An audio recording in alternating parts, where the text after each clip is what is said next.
Les amis, vous avez vu que je suis pas chez moi. Non, non, non, c'est très joli ici d'ailleurs. Je vous invite tous à venir chez Haïm. Tu mets mon adresse là? Non, je mets l'adresse qui apparaît pas du tout maintenant.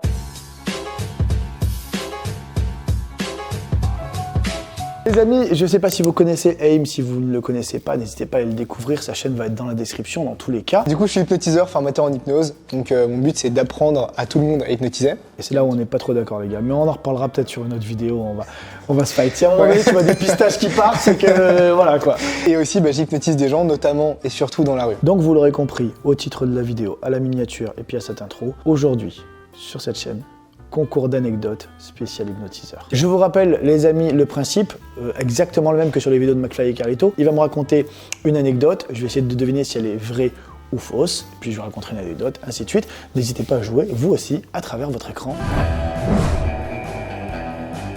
La première que je vais te raconter, c'est une de mes pires hontes. J'ai traumatisé Enjoy Phoenix en l'hypnotisant et j'ai honte. Ok. J'étais invité au YouTube Space Paris pour une rencontre avec Enjoy Phoenix. Et c'était pas que moi, il y avait aussi d'autres créateurs. D'accord, ok. Voilà. On était une vingtaine environ. Au début, on lui pose des questions, etc. Ça se passe super bien. Et puis après, je sais pas, elle passe avec sa caméra. C'était à mes tout débuts en hypnose. Je me protège un petit peu, ça faisait 3 ans que j'hypnotisais. Ça faisait à peine 1 an ou 2 que j'avais ma chaîne YouTube, je crois, dans mon souvenir. Elle se baladait de personne en personne, etc. Elle nous demandait qu'est-ce que vous faites dans vos vidéos. Et moi, à un moment, je lui dis, je suis hypnotiseur. Donc elle arrive. Avec le petit côté... Je suis hypnotiseur, Enjoy Phoenix, écoute. Donc du coup, elle arrive et elle me dit, mais putain, j'ai trop envie de me faire hypnotiser, c'est mon rêve et tout. Pas de problème. Sauf qu'à cette époque, alors ça va, j'étais pas nul en hypnose, mais j'étais...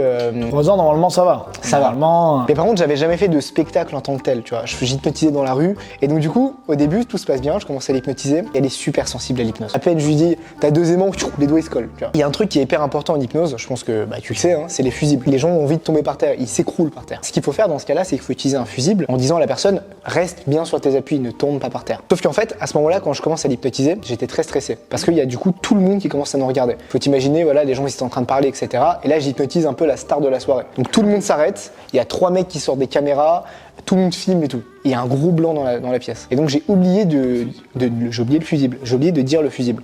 Donc tu ne tomberas pas par terre quand je te dirai le mot d'or. Il s'avère que du coup, quand je lui ai dit tu dors, elle s'éclate par terre. Mais genre, t'as même pas idée, genre vraiment elle s'éclate par terre, les 2 genoux en avant, elle se fait mal aux genoux. Et au moment où elle tombe au sol, hop là je la rattrape, tu vois, je la replace normalement quoi. Je lui demande d'ouvrir les yeux et là elle a peur de fou. Genre elle a vraiment flippé quoi, elle a cru qu'elle allait s'évanouir et tout, elle a mal aux genoux etc.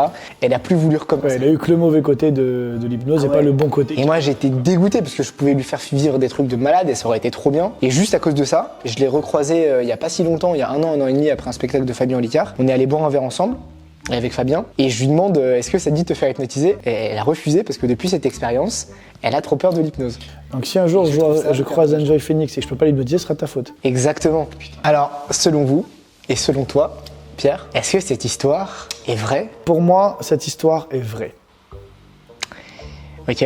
Bah écoute Pierre, je tiens à te dire que... J'ai peur. J'ai peur. Que cette histoire est complètement vraie. Yes! Ça se passe à Lyon et je fais un petit show, vraiment un show privé pour le coup. Il y avait une 50aine de personnes, c'était genre un anniversaire. Et donc je fais mon petit show et à un moment donné, je demande à un mec de se prendre pour un DJ et à 2 filles qui sont là de se prendre pour des danseuses. Et elles accompagnent le DJ. En fait, ce qui se passe, c'est que le mec se prend pour un DJ, donc il est là, il joue de la musique, il touche les boutons, waouh, il gueule pour tout le monde. La fille qui est à sa gauche, elle se met à danser, tout va bien. La fille qui se met à sa droite se met à danser. Mais elle se met en plus de danser à retirer ses vêtements. Mais sensuellement, ah c'était joli. Sur le rythme de la musique et tout. Okay. En plus de ça, ça allait très très loin parce qu'elle ne portait pas de soutif. Ah oui. Là elle enlève le t-shirt et au moment où elle enlève le t-shirt, au moment où elle arrive ici, tu vois les seins à l'air. Donc je l'ai réveillée instantanément bien entendu. Et pour l'histoire, en fait, elle était stripteaseuse. Son métier, voilà, c'était stripteaseuse. Et donc forcément, danser dans une boîte de nuit, elle l'a assimilé à stripteaseuse. Et elle s'est mise à se déshabiller comme si elle était au taf quoi en fait. Il savait qu'elle était stripteaseuse, tu vois, il n'y a pas eu de problème de pudeur puisque c'était entre amis. Mais bon, ce moment-là, je me suis dit, putain, heureusement que ça m'est pas arrivé dans une salle de spectacle normale. Bah écoute, alors est-ce que c'est vrai, est-ce que c'est faux maintenant? C'est ça la vraie question. Et tu vois, là, en réfléchissant, là, c'est dur, c'est faux. Je me suis rappelé d'un truc, c'est faux. C'est faux.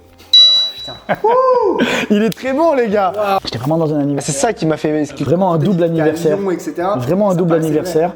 Pour te dire, c'était le 26 février dernier, donc c'était vraiment il n'y a pas long, quoi. C'était à peine un mois. Et j'ai extrapolé à partir de là. À ses tout débuts, le youtubeur Michou, d'ailleurs que tu connais, il m'a envoyé une vidéo pour que je lui fasse de la pub pour sa chaîne YouTube. Du coup, je vais te raconter l'anecdote et la vidéo est dans mon téléphone. Donc, si c'est vrai, C'est vrai, on voit la vidéo. Si c'est faux, c'est gros mytho. c'est en exclu parce que j'ai retrouvé cette vidéo il y a pas longtemps. Je me baladais sur ma chaîne et je regardais mes premières vidéos. Et je vois ma vidéo, une vidéo spéciale que j'avais faite pour les 10 000 abonnés. En fait, j'avais demandé à mes abonnés de m'envoyer des vidéos d'eux, etc. Parce que je sais pas, je kiffais, je voulais un peu voir à quoi il ressemblait. Donc, j'ouvre la vidéo. Je la regarde et je me dis, mais ce mec-là, je le connais, c'est un youtubeur maintenant. Il dit, ouais, salut, moi c'est Michou, etc. Donc je me dis, mais c'est trop bizarre, c'est chelou. Et il s'avère que ouais, je retrouve la vidéo, je la regarde et du coup, tu vois vraiment, c'est Michou. Bah, en fait, il parle de sa chaîne, il dit qu'il avait arrêté le foot pour commencer YouTube et qu'il fait pas d'hypnose, mais qu'il aimerait bien en faire. Et du coup, j'ai retrouvé cette vidéo il y a un mois. Je suis tombé dessus comme ça et gros hasard de malade mental. Donc Michou a voulu que je fasse de la pub pour sa chaîne YouTube en passant sur ma chaîne YouTube. Les gars, si c'est vrai, c'est lourd. Les amis, je sais pas ce que vous en pensez, mais moi je pense que AIM va être incapable de monter la vidéo dans son téléphone parce que c'est une anecdote fausse. Ok. Moi c'est Michou. Oh le bâtard! Et j'ai déjà oublié les questions. Alors ma passion, avant c'était le foot. Tout début de sa chaîne, hein. Il avait moins de 1000 abonnés. C'est YouTube. Je fais mon petit spectacle, je fais toute ma première partie et à la fin de la première partie, je parle du marchand de sable. J'ai entendu parler du marchand de sable, vous connaissez le marchand de sable, donc je parlais du marchand de sable. Et en fait, j'ai du sable magique et si je le jette sur vos yeux vont se fermer instantanément comme le marchand de sable et vous allez vous endormir. Et donc je me mettais face à eux, je faisais pfff. Bonne suggestion. Et ils tombaient comme ça sur leur chaise, très impressionnant, très mignon. Et c'est ce qui me permettait, pendant qu'ils dormaient dans mon dos, de me retourner vers les gens et de leur dire on va marquer une courte pause pour aller boire un coup, machin, nanana. Et je leur disais, mais avant ça, du sable magique, j'en ai pour eux, mais j'en ai aussi pour vous. Et là, je mettais les mains dans les poches, je sentais soi-disant du sable magique, il n'y avait rien. Et je regardais les gens, je comptais jusqu'à 3, je jetais le sable, et il y avait toujours dans la salle des gens qui tombaient. Parce que quand on fait un show, on prend les 10 plus réceptifs, mais il n'y a pas que 10 réceptifs dans la salle, il y en a d'autres qu'on n'a pas pris, et les suggestions, elles marchent quand même. Et un jour, donc, je joue dans un théâtre. Et donc, au moment où j'endors les gens le sable magique, je me mets face au public, je prends mon sable magique, je jette le sable magique, et au moment où je jette le sable magique, t'as 2-3 personnes qui tombent dans la salle, mais surtout, t'as le régisseur du théâtre, derrière sa régie, qui fait PAM et qui tombe. Et là, plus de son, plus d'image. T'as le régisseur, il est plus là. Et moi, je le vois tomber, le machinot, tu vois, parce qu'il doit rallumer les lumières une fois que j'ai terminé ça, pour que moi je puisse voir où sont les gens qui dorment, réveiller tout le monde et puis les laisser partir en pause. Et là, il n'y a plus rien qui se passe. Donc j'ai dû faire une suggestion collective pour réveiller vraiment tout le monde, ceux qui étaient sur scène et dans la salle, pour que lui se réveille, pour qu'il puisse rallumer les lumières. Ah ouais, c'est chaud. Et voilà. Ok. Voilà la petite anecdote. Est-ce que tu connaissais le régisseur? Forcément, puisque je travaille dans le théâtre, donc oui, je le connais. Moi, je pense que cette anecdote, elle est vraie. Les amis, votre avis dans les commentaires, cette anecdote est vraie. Ah, Il est trop fort, il est trop ça fort. se sentait, ça se voyait. Et l'anecdote est vraie. Senti de la sensibilité. Et en fait, si tu veux, la première fois, c'est le régisseur, c'est le mari de la directrice du théâtre. Ils sont venus me voir dans le petit théâtre dans lequel je jouais pour voir si le spectacle allait leur plaire ou pas, s'ils le prenaient ou pas dans leur truc. Et lui, il s'est retrouvé sur scène. Et donc forcément, quand j'ai jeté le sable magique, il est reparti. Et d'ailleurs, depuis ce jour-là, à chaque fois que je jouais là-bas, à chaque fois, il fermait les yeux, il regardait pas une petite oreille pour pas repartir et pouvoir terminer et travailler normal, quoi. Très très dur de résister. Hein. Il est bon, hein. Avant, moi, j'habitais à Amiens, tu vois, la petite ville d'Amiens. Et en fait, Macron vient d'Amiens. À côté de l'institut où ma mère travaille, il y avait une église. Et alors, c'était pas divulgué par la presse, etc. Mais tu avais un membre de la famille de Macron qui était mort. Et du coup, il devait aller se recueillir dans cette église-là, juste à côté de ton institut. Et du coup, j'étais avec elle dans l'institut à ce moment-là, parce que je voulais voir ça. Et là, je le vois passer avec des gardes du corps, etc. Mais on pouvait lui dire bonjour, tu vois. Un peu, voilà, il pouvait se balader, on pouvait venir lui parler. Et donc, moi, je sors. Je lui dis bonjour, je lui dis que je suis hypnotiseur et je lui demande si je peux lui faire un tour d'hypnose. Et il dit oui. Je sais pas, il est dans le délire, il dit oui quoi. Et donc moi je lui fais le test de sensibilité à l'hypnose, qui n'a pas du tout fonctionné. Il m'a dit oui, genre comme ça, tu vois, mais il était vraiment pas focus quoi. Donc ça n'a pas du tout fonctionné. Mais en tout cas, j'ai déjà essayé d'hypnotiser Emmanuel Macron à Amiens. Et l'église, elle est à côté de l'institut. Elle est juste à côté de l'institut. Elle est collée. Elle est collée. Est-ce que mon anecdote est vraie ou fausse? Est-ce que j'ai déjà essayé d'hypnotiser le président de la République française? Je pense que celle-là est fausse. Eh bien Pierre, cette anecdote est 100% fausse. C'est vrai. C'est totalement faux. De partout, ça fait plaisir. Mon anecdote, je vais la faire comme toi, je vais la teaser un petit peu. J'ai mis sous hypnose Michel Polnareff. Comment ça s'est passé? Eh ben, je joue mon spectacle dans une petite ville à côté de Montpellier. Et là, dans la salle, premier rang, Michel Polnareff, sa meuf et son garde du corps. Je fais tout le spectacle, sa meuf est réceptive, je la fais passer sur scène. Elle vit tout le spectacle comme n'importe qui vient voir mes spectacles et qui passe sur scène. À la fin, il m'attend, il me dit que c'est la première fois qu'il voit un spectacle d'hypnose de sa vie. Moi, je lui dis que je suis très content de l'avoir dépusté à ce niveau-là. Non mais voilà, tranquillement quoi. Et il me dit par contre, je suis dégoûté de pas avoir été réceptif, tout ça. Michel Polnareff, c'est un gars un peu comme Gims, qui a tout le temps des lunettes, tout le temps des lunettes. Et des lunettes bien épaisses, tu vois pas les yeux au travers et tout. Et donc je lui explique que sans voir ses yeux, sans voir où il en était de l'hypnose, il y a d'autres manières de voir que les yeux, mais les yeux c'est quand même très parlant. Et donc je lui explique que c'est plus compliqué et que c'est pour ça que je peux plus me mettre sous hypnose, parce que comme il fallait que j'aille vite, j'ai pas le temps de prendre le temps de... Voilà. Et il me dit ok. Et là, il enlève les lunettes. Et là, je vois qu'il est réceptif à l'hypnose. Allez, au revoir. Hop, je le couche sur son banc. Puis je reviens vers lui, je le réveille. Ok, donc t'es pas allé plus loin avec lui. Je suis pas allé plus loin avec lui. Est-ce que cette anecdote est vraie ou pas? Est-ce que t'as pris une photo avec Michel? J'ai pris des photos, j'ai pris une photo avec Michel. Donc après, tu pourrais potentiellement... On pourrait potentiellement te montrer une photo, oui. Ok. Ah, c'était vraiment plus dur. Tu m'as donné peu d'indices. Là, je suis moins sûr. Je pense que cette anecdote est totalement vraie. J'ai pris un risque avec cette anecdote. Pourquoi j'ai pris un risque avec cette anecdote? S'il était allé sur mon Instagram, il aurait pu voir une photo avec Michel Polnareff. Donc c'est vrai. Donc c'est vrai. Totalement vrai, ok. Effectivement, bravo. Totalement vrai. Ok, incroyable, incroyable. Il y a une fille qui est tombée folle amoureuse de moi après que je l'ai hypnotisée pour qu'elle tombe amoureuse de moi, mais sans faire exprès. En gros, j'étais en sortie d'hypnose, comme à mon habitude. Je fais une suggestion qui est hyper marrante à faire, c'est que je lui dis la première chose que tu vas voir en ouvrant les yeux, tu vas avoir la sensation d'être folle amoureuse de cette chose-là. Souvent, c'est marrant, tu fais ça avec un objet, la personne elle tombe amoureuse d'un objet, sauf qu'elle tombe pas réellement amoureuse de cet objet. Elle croit qu'elle est amoureuse et après la suggestion, c'est rigolo, etc. Ça s'est 100% de fois toujours bien passé. Et là, je lui demande d'ouvrir les yeux et elle me regarde moi et donc voilà, c'est rigolo, elle tombe amoureuse de moi, donc elle essaye de me draguer, etc. C'est marrant, très bonne ambiance. Sauf qu'au bout d'un moment, je la déshypnotise. Je lui fais un réveil. Donc normalement, elle est plus sous hypnose. C'est-à-dire que là, si je réessaye de l'hypnotiser, c'est terminé, ça ne fonctionne plus. Sauf qu'en fait, j'ai toujours l'impression qu'elle est très amoureuse de moi. Et je suis vraiment hyper mal à l'aise. Des jours plus tard, je recevais des messages d'elle. Mais genre, elle m'envoyait plein de messages sur Instagram. Et en fait, Amiens, c'est une petite ville. Donc c'était encore à l'époque où j'habitais à Amiens. Et donc, je pouvais la croiser à tout moment.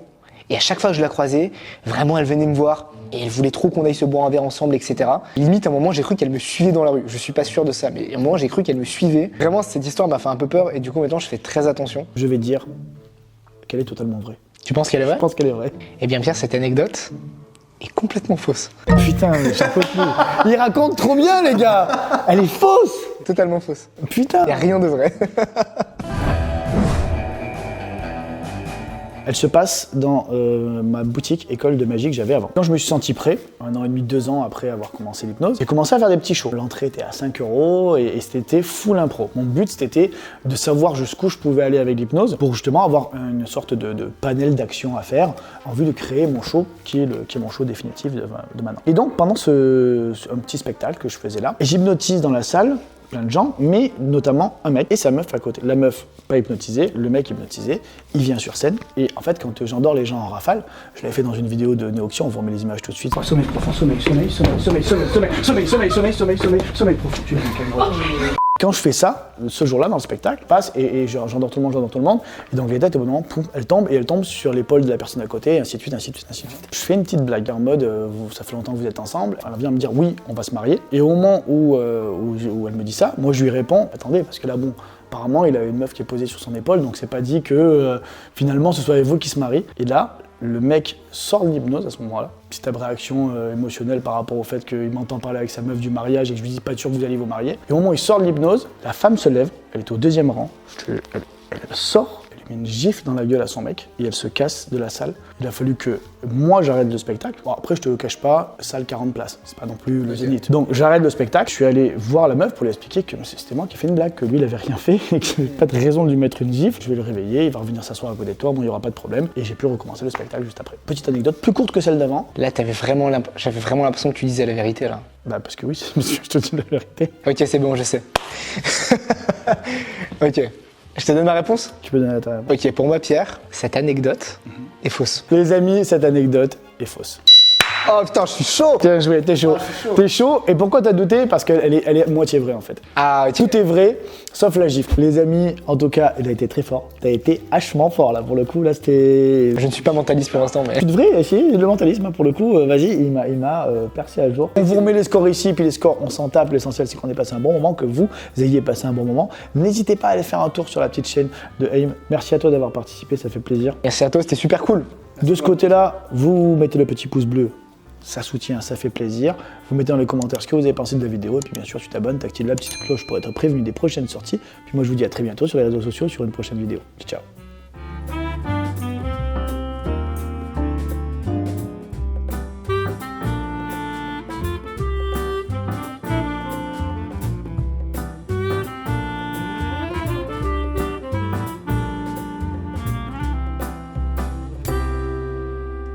Michel Polnareff. Ok, j'ai pas la ref. Michel, j'ai pas la ref. Michel Polnareff. Tu sais que j'ai pas fait exprès. Genre, c'était pas une blague à la base. Je sais pas qui c'est. Michel Polnareff,